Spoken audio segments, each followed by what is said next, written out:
Texas basketball continues to struggle in conference play. First-year head coach David Pierce and the Texas baseball team began 2017 campaign, and the Texas lacrosse upsets nationally ranked opponent. All this and more coming up on College Press Box.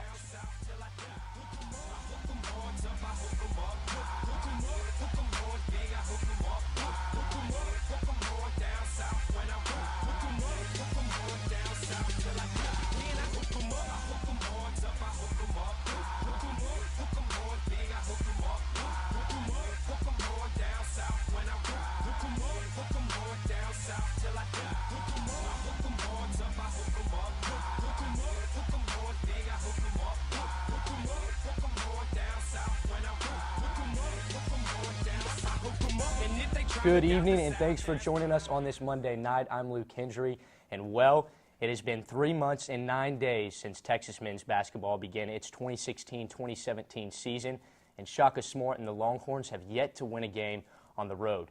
The program is 0-12 away from the Frank Irwin Center and sits 10-17 on the season. Texas faced Kansas State on Saturday. Let's head to the Irwin Center for the highlights. Kansas State returning to the Frank Irwin Center, already 1-0 against Texas this season with the win earlier against Manhattan. This one got off to a chippy start. Austin Bootke with a hard foul on Jared Allen. Allen did not like that one at all. His foul was later reviewed and ejected from the game early in the first half. Texas started strong this game. Stuff right there by Jared Allen. No sir to Wesley Iwundu. Big man getting some love from his teammates. Fast break for Kansas State, missed layup. Shaq Claire with the rebound, out to Kerwin Roach, ahead to Andrew Jones, flushed it. Texas tied this game up late in the second half, and Texas fans loved what they were seeing. But late in the half, with just under 2 seconds remaining, tipped in and one for DJ Johnson. Wildcats went up 3. Kansas State went on to win this one, 64-61 over the Longhorns. Now, Texas is currently on a 3-game losing streak, and NCAA tournament berth is nearly out of question. For more on the Longhorns' most recent loss to Kansas State, here's our very own Nick Walters. At the scene of all 10 of their season wins, the Texas Longhorns' home court luck would run out on Saturday as they fall to Kansas State in the final seconds, 64-61. I think to start the game, you know, our defensive energy, the level of commitment to the little things we had to do, it just wasn't where it needed to be. Amidst the muck of a 17th loss, a surprising bright spot for the Horns was senior grad transfer and Austin product Mo Isom. Coach Smart was especially impressed with Isom's season-best 8 points and hopes his energy rubs off on the team. Well, I thought he was by far the hardest playing guy on the floor, and that's a positive when it comes to Mo. But for the rest of our guys, we should see that and understand we have another level as well. You know, each of those other guys. One burst of energy came in the second half when freshman Jarrett Allen was hacked in the paint. Allen and teammates bottled their emotions from that flagrant 2 to spark a 7-point rally, storming back into the game. Smart wants to see that focus from tip-off to the final buzzer. Flagrant foul occurred. I think that did create a level of spunk on the part of our guys after that. But you can see, based on the look on guys' faces, based on the way they move, how bad they really, really want it. We need more of that. There's no question. Having dropped 10 of their last 13 matchups, Texas has little to no chance at a tournament berth. The Longhorns have 4 games remaining in an underwhelming regular season to give fans something to cheer for. Nick Walters, College Press Box. And thanks again to Nick for that report. And joining me now is our basketball analyst, Jessica Robinson. Jessica, Texas is 4-8 in Big 12 play and seemed to lack some struggling with the leadership. With 4 games remaining in the regular season, what does this team need to focus on from this point forward? They need to focus on winning the Big 12 tournament. If they don't win that, they're not going anywhere. And convincing Jared Allen to stay would be really big too, considering he's a key part to the offense, and having him another year would add more polish to his game and the Texas team overall. The team is incredibly young, with half of them, of course, being underclassmen, but also huge playmakers. The team needs more time to gel. And in these last 4 games, Texas needs to finish. They've been in far too many last-second games too many changing situations that could have gone either way, and Texas needs to make their second half stronger to close out those close games. You mentioned finishing is going to be key, but also growing. You mentioned young program, lack of experience, but when you look at the future of this team, the future can be bright. What does Coach Shaka Smart and this team need to do moving forward, heading into that conference tournament, and build some chemistry despite their current record? So at this point, they really need to take advantage of these last 4 games, conference games, focusing on the young guys just playing together, and use this time for them to learn from the older guys and really just be intentional as they close out this season. Any team can win on any given day, and Texas is definitely capable in the right circumstances, considering the lead shifts again in the last seconds of previous games. It's imperative that they again hold their heads up and just carry themselves with confidence that they're able to win, they're capable, they just got to fight it out. Certainly a lot of growing room for the Texas men's basketball program, but a team on the 40 acres that is currently 6th in the nation in competing for a regular season conference title is women's basketball. Jessica, Coach Aston has the Longhorns working toward a record-setting season. How good is this team, and how far can they push in the postseason? Well, this team is very good.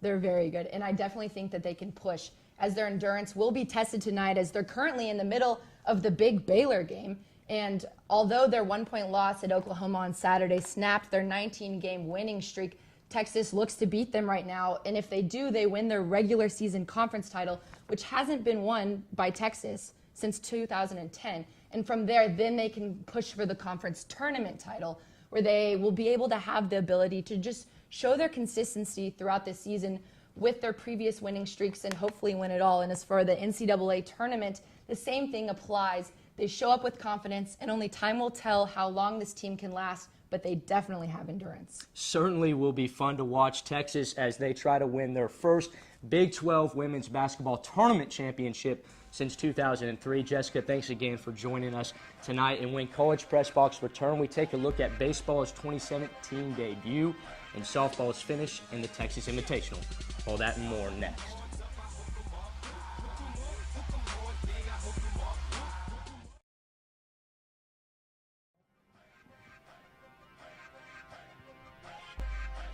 Welcome back to College Press Box. Joining me now at the desk is Elena Vieira. Elena, another close conference loss for the Texas basketball program. Any takeaways so far on the Longhorns season? Well, I think the overall kind of theme of this season has been that the inexperience of this Texas team has kind of been their downfall. But these young guys are definitely gelling better now than they were at the beginning of the season. But, you know, they still have a long way to go in terms of handling the pressure of all these close games. But even though men's basketball is having a rough season, other Longhorn sports are enjoying more successful seasons. This weekend, the Texas men's tennis team participated in the ITA National Team Indoor Championships at the University of Virginia.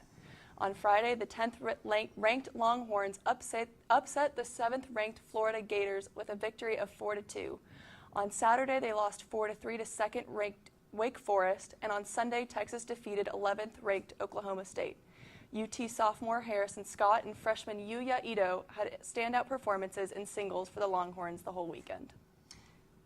Texas men's and women's track and field competed in the Alex Wilson Invitational on Saturday in prep for the Big 12 Championship next week. Sophomore Alex Rogers won the mile, setting a new personal record at a time of 4 minutes and just 2 seconds, winning the race by just under a half a second. The women's team was led by Mary Beth Hamilton, who finished 8th in the mile race. Texas now turns their attention to the conference championship that will be held this weekend in Ames, Iowa. Texas softball hosted the Texas Invitational Tournament this past weekend. They played a total of 5 games, facing Indiana and Louisiana Tech twice and South Carolina once. Their only loss of the weekend was their 3rd game of the day on Friday, falling to South Carolina 9-4. The highlight of the weekend came during the Horns' 2nd game against Indiana. Texas overcame a 6-0 deficit in the 2nd inning, scoring a total of 13 runs and eventually beating Indiana 13-7. Texas baseball began its 2017 campaign over the weekend against the 23rd-ranked Rice Owls. Texas dropped Game 1 on Friday 3-2 as Rice infielder Darren Shepard's RBI put the Owls up 1 in the top of the 9th.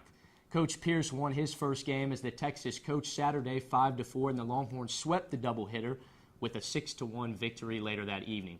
The series rounded out on Sunday as Texas fell to the Owls 7-1 and split the four-game series 2-2. Elena, Casey Clemens showed some promise on at bat. He had 3 RBIs, a home run, and an overall batting average of .545. New leadership for this team. What role does he have as a senior on this team? Well, generally speaking, he's going to have a pretty big leadership role, especially with the loss of Trace Barrera last season. There's a lack of a solid leader, so he needs to step up and take on that role. He's spoken highly of the new coach, David Price, and it says that he's great with the team.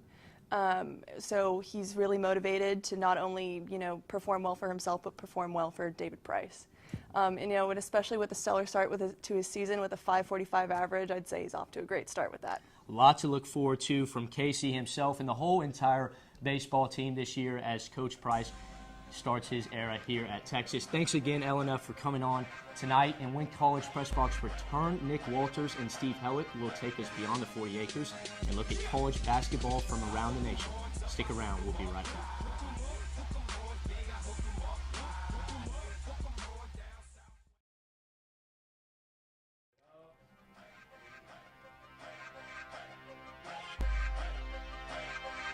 Hi, welcome back to College Press Box for this week's edition of Unhooked. I'm Steve Helwick alongside Nick Walters, who just transferred from Syracuse. It's your first show, Nick. How are you doing tonight? I'm doing great. It's awesome to work with the people at TSTV. Great, great, great people. And after a semester in New York, I think I'm going to be soaking in that Southern hospitality like a sponge. That is great to hear, Nick. It's been a wild weekend in college basketball. Crazy shots, dramatic finishes. Nick, I just saw one of the greatest shots I've ever seen this weekend. Do you want to take us through that play, Valparaiso? It certainly was insane. Let's take a look. All right, so we got the Valparaiso Crusaders taking on the Detroit Mercy Titans. It's at the end of the first half. Freshman Micah Bradford grabs the rebound, heaves up the prayer, and his miracle is answered, banking off the shot clock. Could you believe this? Could you do that? I couldn't even try it if I had tried it 100 times. It's unbelievable, man. But look at this. Look at this. Here we go. So too bad for the Crusaders. Micah Bradford, his shot did not make the buzzer, and his shot was already off. No, it does not count. But luckily for him, the Crusaders would hold on to beat the Detroit Mercy Titans 83-63. Still one of the best shots of the year.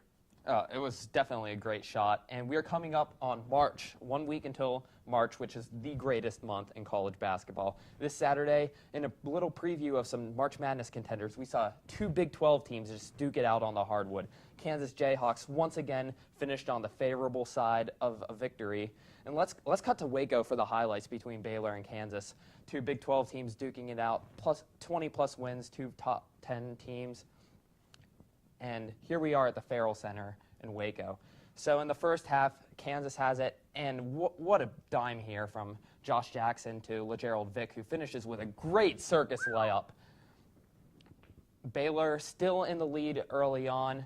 Kansas catching up. Here's a fast break, 4-on-1. Frank Mason, no-look pass, and Josh Jackson finishes it home with a slam. Nasty. The Jayhawks keep coming back into this, but Baylor wants to extend that lead. And Jake Lindsey just passes it to Manu Lecomte. That was a great floater there. Baylor extending that lead past double digits. But to finish the half, shades of Villanova from the tournament. Josh Jackson hits a 3 once again from the senior Frank Mason on the assist. And we've got a ball game here. In this late second half, Kansas trying to inch back into the game. And Mason, he's going to find who else? Josh Jackson down low. Mason finished with 23 points, 8 assists. Kansas takes the lead on 4 Devontae Graham free throws to get up 67-65. Last gasp for Baylor. And Lecomte, just a little too much sauce on that jumper. And the Kansas Jayhawks once again finish out on top. That they're headed towards their 13th consecutive Big 12 regular season title, which that's just unprecedented. And that would also be 8th consecutive time they'd finish as a top 2 seed in March Madness. Speaking of top teams in March Madness, right now the top 2 teams in the AP poll are 2 mid-majors, Gonzaga and Villanova. Mid-major 1 seeds have struggled in the past. What do you think about these Gonzaga and Villanova programs this year? Do they have what it takes to make a Final Four or a long tournament run? All right, well, look, Gonzaga is 28-0. 25 of those wins have been by double digits, including each of their last 20 games. All right, that's really, really impressive. Just think about that, right? But Villanova has won 9 games against teams in the top 25 RPI versus Gonzaga's 7. I get it. That's a nice stat. They have pretty good competition, even as a sub-major team. But, look, Villanova has fallen to a non-contender in the Marquette team, which is now 16-10. I think something has to be said for undefeated. Look, see all the times in sports when there are those certain teams that get it clicking in the end, and they have that rhythm. Okay, I think Gonzaga has the razzle-dazzle, the oomph, that X factor to make their way into the Final Four, Steve. I agree. Gonzaga's really impressed me this year. I just can't help but think of that Wichita State team that entered the tournament a couple years ago, fell to 8-seed Kentucky right away. These 1-seed mid-majors have struggled. You saw Villanova fall in the round of 32, Gonzaga fall in the round of 32 recently. Gonzaga just hasn't made that Final Four yet in this long tournament run that they've had. I mean, it's going to be tough, but I just can't wait until March till we see what happens. Yep. Well, it will certainly be interesting to see how Gonzaga and Villanova perform in the big dance. That does it for this edition of Unhooked, your weekly dose of sports off the 40 acres. Keep it locked in here on College Crossfire to see a forecast of the coming week in Texas sports.